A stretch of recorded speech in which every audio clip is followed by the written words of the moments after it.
창세기 35장 1절에서 5절 말씀을 다 함께 봉독하시겠습니다.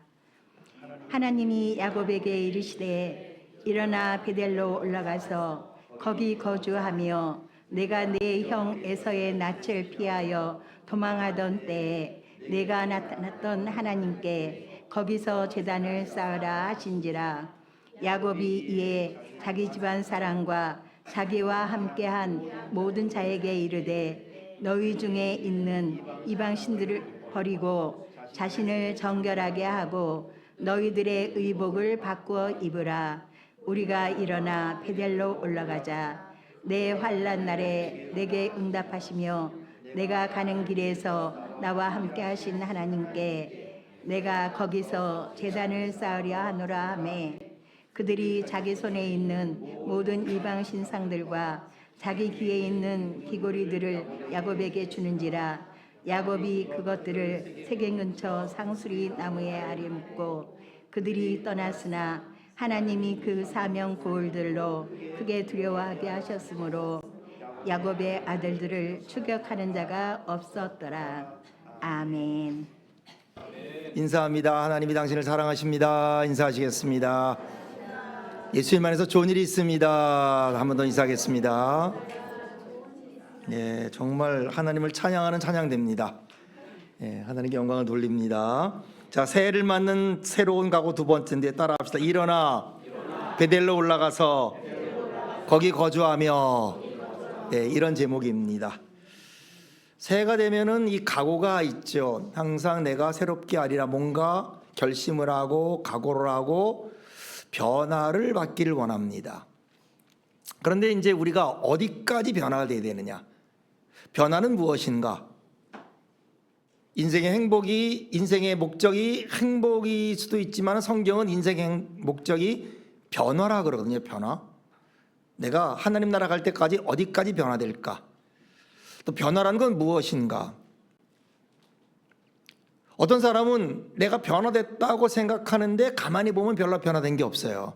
아, 나 변화됐어. 나 새로운 사람이야. 그런데 가만 보면 I'm not sure. 잘 모르겠는데 별로 변화된 게 없어 보여요.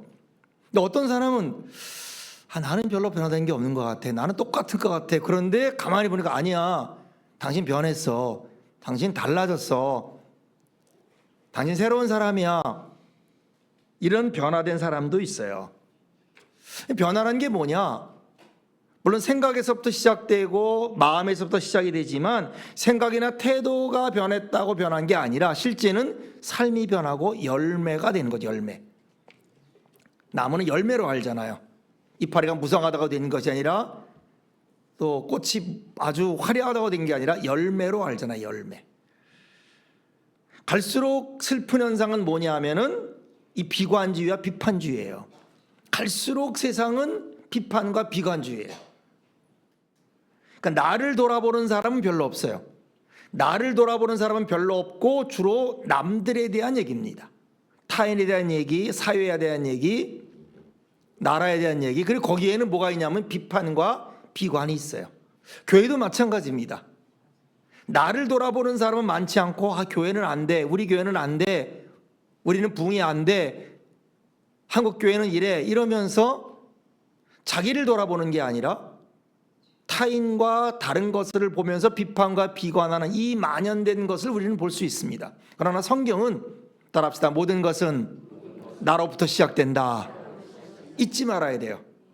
부흥과 축복도 나로부터 시작되고 멸망과 저주도 나로부터 시작되는 거예요. 다른 사람으로 되는 게 아니에요. 외부적인 것이 우리를 망가뜨리잖아요. 오히려 외부는 우리를 강하게 해요.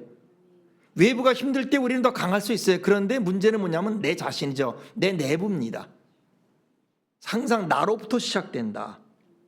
하나님은 우리에게 은혜의 길로 인도하고 복의 길로 인도하는데 가로막는 게 누구냐? 나다 이 말이에요. 이스라엘을 가로막은 것은 아멜렉이 아니었어요. 이스라엘을 가로막은 건 광야가 아니었어요. 이스라엘을 가로막은 것은 다른 세력이 아니었단 말이죠. 자기 자신이었거든요. 12장 장군의 열정특군처럼 누구 말을 듣고 반응하는 내 자신. 여호수아 갈렙 말을 듣지 아니하고 10명의 부정적인 사람을 듣고 소리내어 애곡하고 울면서 모세를 원망하고 하나님을 원망했던 이스라엘 자신에게 있었던 것이죠. 자, 오늘은 야곱에 대한 인물입니다. 야곱. 성경에서 야곱은요 굉장히 독특한 인물입니다. 야곱은요 부러운 게 있어요. 부러운 게. 정말 저는 야곱을 부러워합니다. 여러분, 다윗이 가장 좋아했던 사람이 야곱이에요. 야곱을 제일 부러워했고 야곱 같은 사람이 되길 원했어요. 그래서요 다윗이 맨 마지막에 자기가 유언을 뭐 했냐면 나는 야곱의 하나님께 기름 부음 받았다 그랬어요.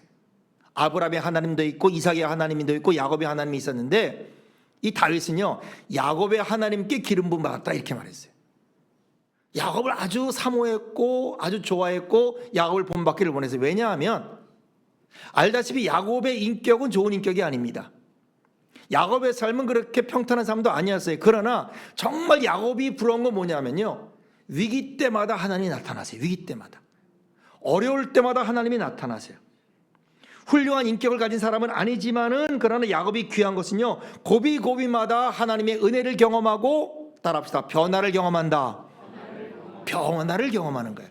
하나님을 만날 때마다 만나고 끝나는 게 아니라 그 만남을 통해 야곱은 변화되고 또 변화되고 또 변화되고. 여러분 올해 그런 축복이 있기를 축원합니다. 크게 3번의 변화가 있어요. 첫 번째 변화는 우리가 잘 아는 창세기 28장에 나오는 베델의 사건이죠. 야곱은 어떤 사람이냐?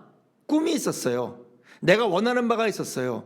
그래서 내가 원하는 바 꿈이 있었는데 이것을 얻기 위해서는 다른 사람이 눈물을 흘리는 것도 마다하지 않는, 다른 사람이 어떻게 되든 관계없이 그저 내가 꿈을 이루고 내가 원하는 것을 이루면 될 정도의 그런 사람이 야곱이었어요. 그래서 장자의 명분을 얻기 위해서 첫째 누구를 속여요? 형을 속이죠. 파축한 그릇으로 형을 속입니다. 형을 미혹해요. 두 번째는 누구를 속여요? 엄마와 함께 아버지를 속이죠. 그래서 형을 속이고 아버지를 속여서 장자의 명분을 얻습니다. 그러나 그렇게 얻은 명분은 뭐가 있죠? 부작용이 있어요. 여러분. 항상 우리가 내가 하는 모든 일에는 부작용이 있어요. 그래서 창세기 27장 42절에 보면 어떤 일이 생기냐 하면은 그의 아버지가 야곱에게 축복한 그 축복으로 말미암아 에서가 야곱을 미워하여 심중에 이르기를 아버지를 곡할 때가 가까웠은즉 내가 내 아우 야곱을 죽이리라 하였더니. 어떤 부작용이 생겼느냐? 에서가 자기를 미워하다 심지어 이제는 나를 죽이려고 하는 이 살의 죽이려는 의사, 이 살의를 품을 정도로 자기를 미워하고 자기를 원망하고 자기에 대해서 격분하고 있는 이 형을 발견해. 그래서 도대체 이게 무슨 일을 당할지 모르는 거예요. 아버지가 죽으면 내가 어떤 일을 당할지 모르니까 갑자기 어떻게 돼요?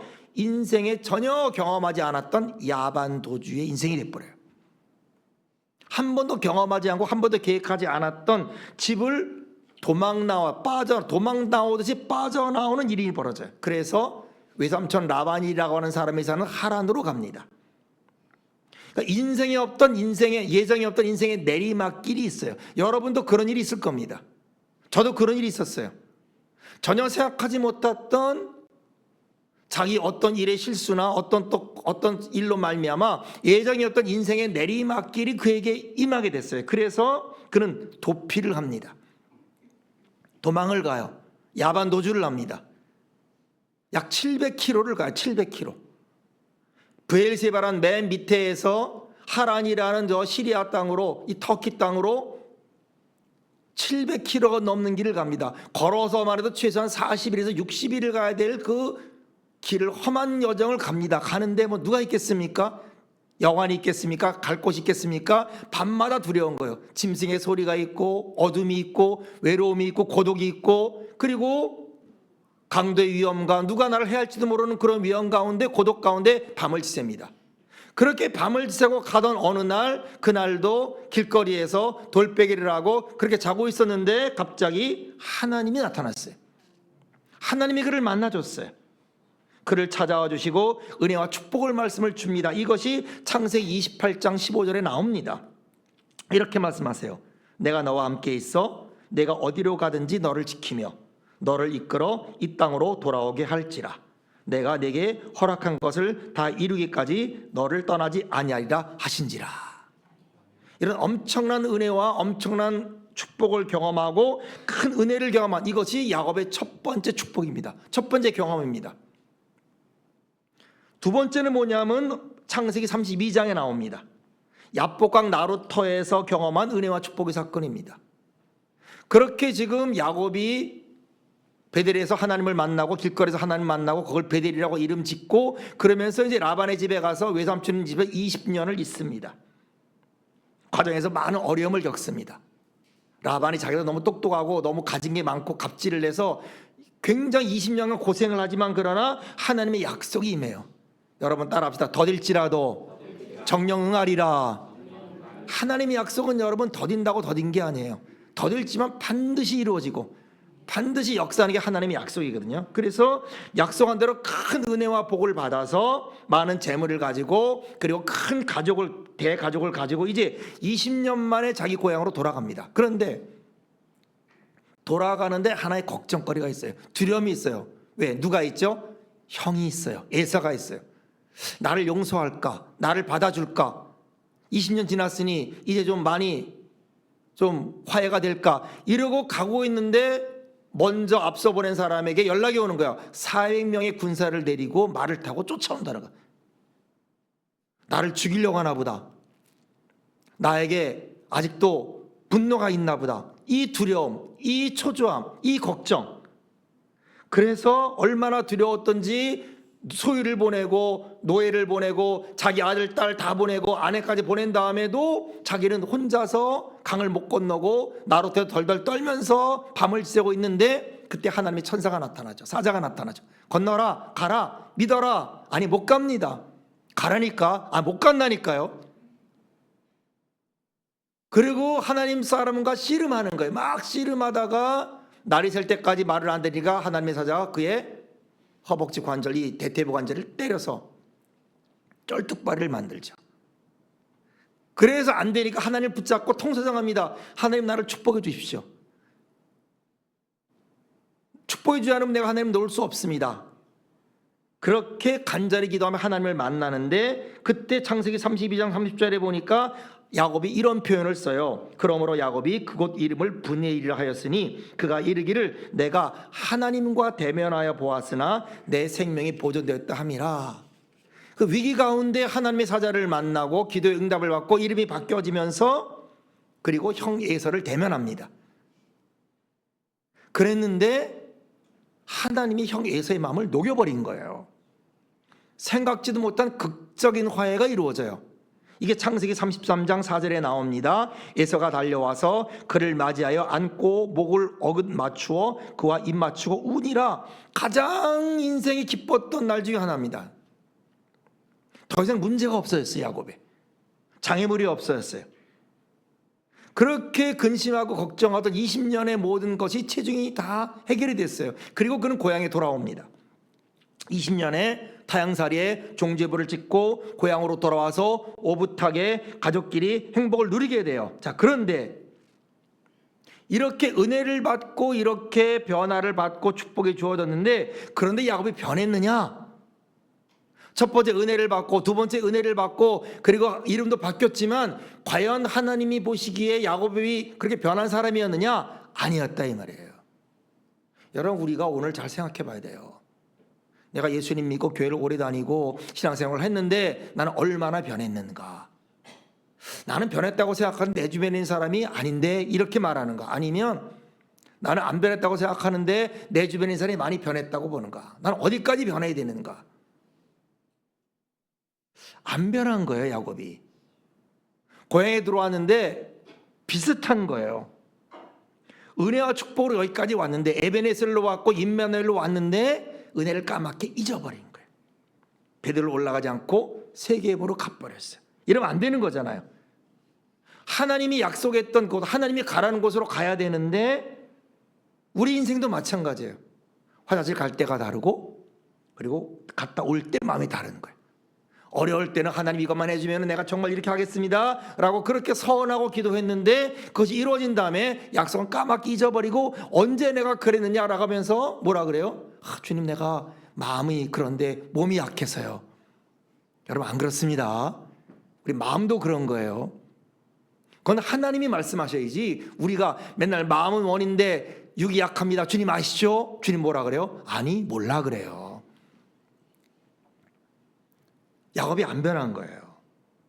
그래서 야곱이 절망적인 사건을 또 경험해요. 또 한 번의 위기를 경험해요. 이게 창세기 34장이에요. 우리가 읽은 바로 전장 1절 2절에 어떤 일이 생깁니까? 레아가 야곱에게 낳은 딸 디나, 하나밖에 없는 딸, 그 12아들이 있고 하나밖에 없는 딸 디나가 그 땅에 딸들을 보러 딸들을 보러 나갔다가 휴이 족속 중 하몰의 아들 그 땅 추장 세겜이 그를 보고 끌어들여 강간하고 욕되게 했어요. 여러분, 부모로서 이보다 더 큰 사건이 어디 있겠어요? 하나밖에 없는 딸이 놀러 갔다가 그 동네에 사는 어떤 추장의 그 권세 있는 집의 아들에게서 강간을 당하고 욕보임을 당했어요. 얼마나 힘들고 수치럽고 고통스럽고 힘들겠어요. 그런데 변화받지 못한 야곱은요, 이 일을 어떻게 대처할지를 몰랐어. 잘 들어야 돼요. 사람이 변화받지를 못하면요, 거듭나지 못하면요, 어떤 일이 생기든 당황해요. 어떻게 할 줄을 모르는 거예요.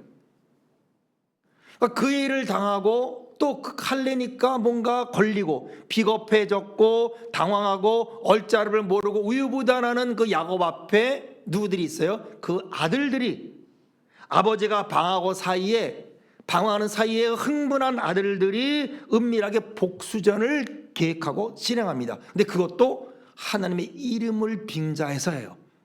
할례라는 이름을 빙자해서 그들을 속이고 그리고 그들을 다 죽여버려요. 죽여버리는 정도가 아니라 거기 있는 모든 노획물들을 다 탈취하고 아내와 아들들까지 자녀들까지 다 노력해오는 엄청난, 복수치고는 정말 엄청난 복수를 합니다. 그 결과 또 다른 위기가 있어요. 복수가 지나치니 그 주변에 있는 많은 사람들이 분노를 사서 이제 야곱과 그 아들이 죽기 일보 직전에 다른 사람, 지역 사람들에게 몰살당할 위기에 처한 거예요. 그러니까 베델에 가지 않고 하나님 원하는 곳에 가지 않고 세겜에 있다가 또 다른 고난이 찾아온 겁니다. 그런데 그런 야곱 앞에 오늘 본문은 뭐예요? 따라합시다. 하나님이 나타나신다. 하나님이 나타났다. 여러분, 우리가 잊지 말아야 돼요. 우리가 어쩔 줄 모르고 방황하고 힘들 때 하나님은 우리를 외면하지 않으신다. 하나님은 나타나신다. 우리를 기억한다. 그래서 1절이 그겁니다. 불안해하고 초조해하고 그리고 행복이 이제 다 없어질 것 같은 위기에 있던 그 야곱 앞에 하나님이 나타납니다. 그래서 이렇게 말해요. 1절인데 같이 한번 읽어봅니다. 시작.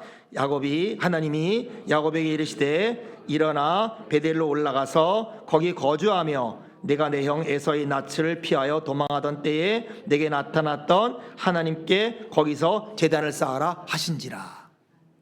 야곱이 하나님을 찾은 게 아니에요. 야곱은 실수했어요. 야곱은 잘못했어요. 여러분, 인간이 그런 거예요. 하나님과 인간이요, 인간은 일을 저질러요. 하나님은 뒷수습을 하십니다. 이게 하나님과 우리 관계예요. 인간은 죄를 범하고 하나님은 우리를 구원하세요. 집에서도 사고는 자녀들이 치고 뒷수습은 누가요? 부모가 하잖아요. 사과를 누가 해요? 애가 안 하고 부모가 사과하잖아요. 얼마 전에 저희가 있던 교회에 일이 생겼어요. 자녀들끼리 일이 생겼어요. 자녀들끼리 뭔가 문제가 생겨 굉장히 시끄러웠어요. 그때 지혜로운 엄마 아빠가 그 집을 찾아가요. 실제로요. 그리고 그분 앞에 무릎을 꿇었어요. 내 딸이 잘못한 게 아니라 우리가 잘못한 겁니다. 우리를 용서하여 주옵소서. 어떤 일이 벌어졌겠어요? 극적인 화해가 일어났죠. 극적인 화해가. 이 부모의 역할이죠. 하나님이 그러시는 거예요. 하나님이. 우리는 철이 없습니다. 일단 저질러 보고 일단 일을 지르고 일단 우리는 죄를 져요. 하나님이 뒷처리를 하십니다. 뒷수습을 하세요. 왜 그럴까? 왜 하나님이 야곱을 그렇게 할까? 왜 야곱이 실수할 때마다, 야곱이 잘못할 때마다, 야곱이 위기일 때마다 하나님 왜 찾아오셔서 왜 뒷수습을 해주실까? 성경 아무리 봐도 이유가 없어요. 찾을 수 없어요. 이유는 하나예요. 야곱을 사랑했다는 말이에요. 사랑이란 게 이런 거예요. 사랑이란 게 그냥 사랑했어요. 조건 없이 사랑했어요. 하나님이 왜 우리에게 은혜를 줍니까? 왜 하나밖에 없는 아들 독생자 예수 그리스도를 우리에게 주셔서 왜 그 하나밖에 없는 아들을 우리를 왜 죽게 합니까? 이유가 없어요. 우리를 사랑하기 때문에 그래요. 여러분, 사랑하면 가슴 아리를 해요. 사랑하면요, 그 사랑하는 사람 때문에 가슴 아리를 하고 희생할 수밖에 없는 거예요.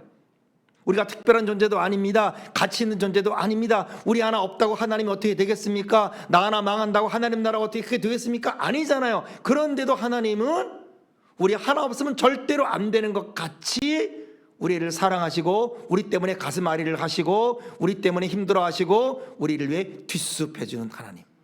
이게 사랑인 줄로 믿습니다. 그래서 우리를 찾아오고 회개하게 하고 훈련시키고 돌아오게 해서 하나님의 축복된 자녀로 만들어 줄 줄로 믿습니다. 여러분, 축복이란 게 그런 거예요. 내가 만드는 게 아니에요. 새로 오는 게 아니에요. 주어진 거예요. 하나님 안에서, 예수 그리스도 안에서 완성된 겁니다. 성경에 있는 거예요. 세 가지를 말씀하세요. 위기에 있고 어려움에 있고 하나님이 주신 행복을 잃어버릴 그 앞에 있는 야곱에게 그 진정한 변화와 축복의 지름길 세 가지를 주세요. 첫째 따라합시다. 일어나라. 예, 일어나라. 예. 하나님 야곱에게 뭐 그래요? 일어나. 지금 야곱은 두려움에 있어요. 불안해 있어요. 지금 야곱은요, 힘이 없어요. 주저앉아 있어요. 그 자리에서 떨쳐서 일어나라는 거예요. 여러분, 지금 현실이 여러분의 것이 아닙니다. 현실이 여러분의 인생이 다가 아니에요. 우리에게는 미래라는 게 있어요. 우리는 현실의 주인공이에요. 현실은 지나가요, 여러분. 오늘은 지나가고 내일이 있어요. 우리는 현실의 주인공이 아니라 미래의 주인공이에요. 그런데 현실의 고민, 현실의 문제, 현실의 어려움, 이 불가능의 벽에 있으면 사람들은 주저앉아 버려요. 아무 일도 못해. 하나님 말합니다. 아니다. 일어나라 하는 말이에요. 떨쳐버려라 이 말이에요. 이게 내게 아니다 이 말이에요. 이게 네 자리가 아니다 그런 말이에요. 옷을 벗듯이 현재 있는 그 공격하고 있는 여러 가지 불신앙과 염려와 안 되는 것, 그 패배의식과 그 불안을 떨쳐버리라 이 말이에요. 일어나라 이 말이에요. 여러분, 올 한해 일어나는 축복이 있기를 축원합니다. 현실적인 고민에서 일어나야 돼요. 그게 지금 나의 것이 아니에요. 지금 내가 있는 현실이 내 것이 아닙니다. 이건 지나가는 거예요. 속임수입니다. 안개와 같아요. 첫 번째, 일어나라. 두 번째, 따라합시다. 베델로 올라가라. 이게 무슨 말입니까? 하나님의 말씀으로 올라가라 이 말이에요. 베델에서 하나님이 나타나고 축복을 줬어요. 내가 너와 함께한다. 내가 너를 보호할 거다. 내가 너를 지킬 거다. 그러므로 나를 믿고 따라와라. 하나님의 약속의 말씀을 우리가 잊지 말아야 돼요. 여러분, 우리 가운데 약속의 말씀을 받지 않은 사람이 누가 있어요? 내게 준 약속의 말씀이 있는데 자꾸 우리는 그걸 까먹어요. 현실 속에서 어려움 속에 자꾸 까먹고 다른 걸 원합니다. 아니다 이 말이에요. 지워지지 않았습니다. 유효합니다. 붙잡으라 말이에요. 그러므로 첫째는 현실을 떨쳐버리 일어나고, 둘째는 베델로 올라가라. 다시 말하면 하나님의 약속을 회상하라. 하나님의 약속을 기억하라. 내가 이전부터 너를 택하지 않았느냐? 축복하기로 내가 결심하고 내게 말하지 않았느냐? 내가 너를 보호할 거다. 네 자손을 하늘의 별처럼 바다의 모래처럼 할 것이다. 너는 복의 근원이 될 것이다. 그걸 붙잡아라 이 말이에요. 세 번째는 뭐냐? 따라합시다. 거기 거주하라. 거기 거주하라 말이에요. 베델로 가서 또 내려오지 말고, 현실로 돌아오지 말고, 과거의 너로 돌아오지 말고. 이게 변화예요, 여러분. 너를 얽매이는 유혹에 머물지 말고, 이 세상의 쾌락에 머물지 말고, 내 자신 안에 머물지 말고, 너는 여기서 살 사람이 아니라는 거예요. 너는 땅의 사람이 아니라 하늘의 사람이라는 거예요. 너는 순간의 사람이 아니라 영원의 사람이라는 거예요. 하나님을 살아야 되고 영원을 살아야 될 고귀할 인생인데 이렇게 살면 되겠니? 그런 말이에요. 이렇게 살지 말라 그런 말이에요. 내가 너를 위해 예비했다 이 말이에요. 내가 너를 위해서 축복과 은혜를 예비했다는 거예요. 이렇게 하나님이 말씀을 하시는 거예요. 그리고 맨 마지막에 뭐라 그래요? 내가 내 형 낫을 피해서 도망하던 때 내게 나타난 하나님께 거기 가서 제단을 쌓아라. 뭐예요? 예배하라. 예배하라. 일어나서 베델로 올라가서 거기 거주하면서 예배하라. 믿음의 최대 표현은 감사죠. 감사의 최대 표현은 예배입니다, 여러분. 예배는 내가 하나님께 드리는 고백이에요. 내가 하나님께 받은 은혜를 어떻게 할고, 이게 예배예요. 감사하고 찬양하고 경배하고 하나님의 영광과 존귀와 능력을 받으시옵소서. 이 예배를 나에게 드려라 그런 말이에요. 이 예배를 내 앞에서 영원히 있게 하라 그런 말이에요. 여러분, 지금 여러분의 삶이 본론이 아닐 수 있어요. 지금까지 살아온 삶이 여러분 아무리 오래됐더라도 여러분의 삶이 서론일 수 있어요. 본론은 따로 있을 수 있어요. 잘 생각해 보세요. 내가 얼마나 더 살까? 산 기간보다 남은 기간이 짧은 분도 계시고, 통계적으로 남은 기간이 더 많은 사람도 있겠지만은, 그러나 우리가 이 터닝 포인트, 이 전환점을 맞아야 돼요. 전환점. 저도 오래 생각해요. 내가 목회를 몇 년 더 할까? 내가 하나님의 일을 더 몇 년 더 할까를 생각하는 거예요. 우리의 시간을 계산해야 돼요. 여러분, 시계를 있어야 돼요. 시계. 항상 시계를 가지고 계셔야 돼요. 내 시간. 그럼 어떻게 해야 돼요? 내가 어떻게 살아야 될까? 내가 옛날처럼 살면 안 되겠죠. 방황해 살면 안 되겠죠. 결단해야 되겠죠. 그래서 일어나야 할 시간이고, 베델로 올라갈 시간이고, 거기 거주할 시간이고, 하나님께 예배할 시간이다 그런 말이에요. 이런 하나님의 음성이 들렸어요. 이런 하나님의 말씀이 들렸어요. 그때 야곱이 어떤 반응을 보이느냐? 이게 2절 3절이에요. 야곱이 이에 자기 집안 사람과 자기와 함께한 모든 자에게 이르되 너희 중에 있는 이방 신상을 버리고 자신을 성결하게 하고 너희 의복들을 바꾸어 입으라. 우리가 일어나 베델로 올라가자. 내 환난 날에 내게 응답하시며 내가 가는 길에서 나와 함께한 하나님께 내가 거기서 제단을 쌓으려 하노라 하매. 하나님의 음성을 야곱이 들었어요. 어떤 변화가 있는지 설명하진 못해요. 어떤 변화가 있는지 성경은 아무 말 안 해요. 그런데 그 말씀을 듣고 야곱은 어떻게 했다? 결단을 했다. 그러니까 우리는 알 수 있죠. 그 말씀을 듣는 순간에 야곱은 어떤 일이 일어났을까요? 아마 영안이 열렸겠죠. 성령이 임했겠죠. 뜨거움이 임했겠죠. 하나님의 경험, 하나님 만났던 과거의 경험을 다시 회상했겠죠. 그걸 생각하고 영안이 열리니 지금 나의 현실, 배도 고프고 물이 두려움도 있고 어려움도 있고 갈등도 있고 이런 것들이 다 없어지는 거예요. 그렇게 나를 괴롭히고 나를 주저앉히고 나를 힘들게 하던 모든 것이 보이지 않는 거예요. 성령의 불이 임한 거예요. 성령의 불이. 능력이 나타났어요. 여러분, 눈동자 달라지기를 축원합니다. 얼굴이 달라졌어요. 눈동자가 달랐어요. 희색이 만면했을 거예요. 여러분, 변화라는 게 오랜 시간이 걸리는 게 아니에요. 여러분 삶에 변화가 일어나길 축원합니다. 올 한 해가 그런 축복이기를 축원합니다. 하나님의 음성이 야곱에게 변화를 줬어요. 움직였어요. 어떻게 해요? 모여. 가족을 모이라 그랬어요. 야곱의 가족이 많잖아요. 모든 아내들 다 모여. 아들 모여, 딸 모여, 종들 있잖아요. 종들 다 모여. 모여서 모이게 하고 집안 식구와 함께 이렇게 말합니다. 세 가지를 말해요. 첫째는 너희 중에 있는 이방 신상을 버리고, 둘째는 자신을 성결하게 하고, 세 번째는 의복을 받고 입으라. 자신만만하게. 나도 모르는 가운데 우상이 있었어요. 야곱 하나님을 믿었지만 집에 우상이 있었어요. 창세기 31장인가 보니까 야곱이 라헬의 집에 나올 때 야곱의 아내 중에 하나인 이 라헬이 뭐를 훔쳐나와요? 아버지의 드라빔을 훔쳐나와요. 드라빔이 뭐냐면 조상신이거든요. 가족신 같은 거. 가족의 우상. 하나님 믿으면서도 가족신을 믿은, 자기도 모르게 하나님 믿으면서 다른 걸 의지했던 그런 게 있던 거예요. 자기도 모르는 가운데. 그런 것들을 제어해버려라.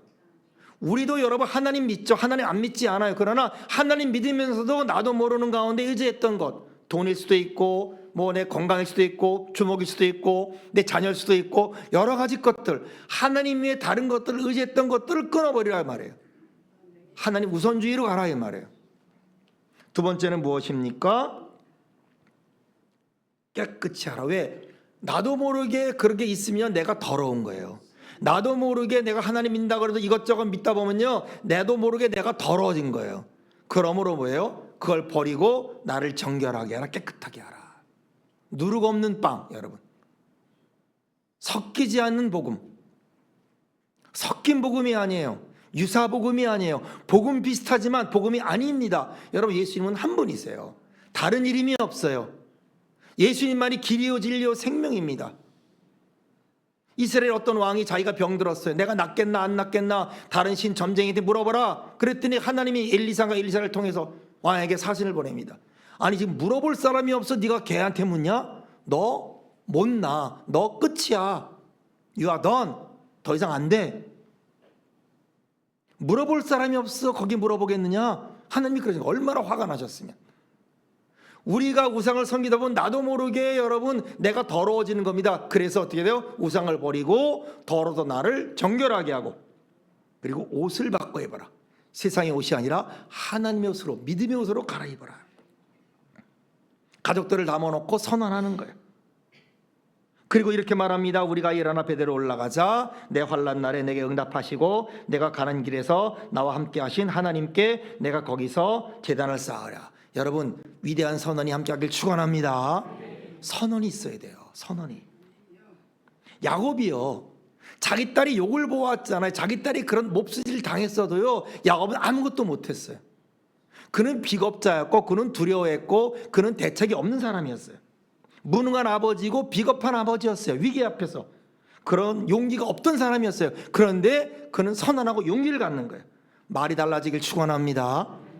말부터 달라지고 생각이 달라지고 행동이 달라지고 자녀임을 선포하고 약속이 따라가는 믿음. 그랬더니 어떤 일이 이루어지느냐? 이게 4절 5절인데 이렇게 말합니다. 그들이 자기 손에 있는 모든 이방 신상들과 자기 귀에 있는 귀고리들을 야곱에게 주는지라 야곱이 그것들을 세겜 근처 상수리 나무 아래에 묻고 그들이 떠났으나 하나님이 그 사면 고울들로 크게 두려워하였으므로 야곱의 아들들을 추격하는 자가 없었더라. 첫째는 믿음으로 행동하니까 가족이 따라왔어. 세상이 따라왔어. 여러분 내가 변하면 내 주위가 변할 줄로 믿습니다. 우리가 문제라니까요. 부흥은 나로부터 시작되리. 그런 노래가 있어요. 축복과 부흥은 나로부터 시작되리. 내가 자신만만하게 믿음을 가지고 내가 믿음을 선포하고 내가 우상을 버리자라고 말했더니 가족이 어떻게 했어요? 다 버렸어요. 귀걸이도 버리고 우상도 버리고 우리가 가면 세상에 따라올 줄로 믿습니다. 두 번째, 내가 그렇게 하니까 가족이 따라오고 하나님이 역사했어요. 하나님이 역사했어요. 여러분 모든 기적은 하나님이 합니다. 그러나 기적에는요 그 사람의 영적 통찰이 있어요. 가나의 혼인잔치에는 마리아의 영적 통찰이 있었고 순종하는 하인들의 영적 통찰이 있었어요. 그러니까 내가 변할 때 어떤 일이 벌어지느냐? 가족들이 따라올 뿐 아니라 하나님이 역사했어요. 어떻게 하나님이 역사할까? 우리 하나님이 역사하길 바라잖아요. 오늘 성경 해답이 나오는 거예요. 그 야곱을 죽이려 했던 모든 부족들의 행동에 제동을 걸게 하고 그들을 추격하는 자가 없어서 공격을 막아준 줄로 믿습니다. 말을 맺습니다. 새 두 번째 주예요. 오늘 말씀을 통해 어떤 교훈을 받아야 될까? 하나님 붙잡기를 축원합니다. 약속을 붙잡는 거예요. 성령을 붙잡는 거예요. 장애물이 없어지고 제거해주고 우리를 공격한 세력을 다 쫓아주고 하나님 우리 함께 할 줄로 믿습니다. 사람들이 따라와요. 가족이 따라와요. 직장 동료가 따라옵니다. 우리 너무 겁이 많아요. 우리 너무 두려움이 많아요. 우리 너무 염려가 많아요. 돈에 염려가 있고 가족 그 사람에게 염려가 있고 관계에 염려가 있고 세상에 염려가 있어요. 겁을 먹고 있어요. 말씀을 의지하기를 축원합니다. 오늘 야곱이 주셨던 은혜가 우리 가운데 임하기를 축원합니다. 첫째는 일어나라. 가만히 있지 말고. 두 번째는 베델로 올라가라. 하나님 말씀으로 따라서 하나님이 가는 곳으로 가라. 세 번째 거기 거하면서 예배하라. 우상을 버리고 하나님이 도와줄 줄로 믿습니다. 이런 축복이 우리 모두에게 임하기를 예수 그리스도의 이름으로 축원합니다.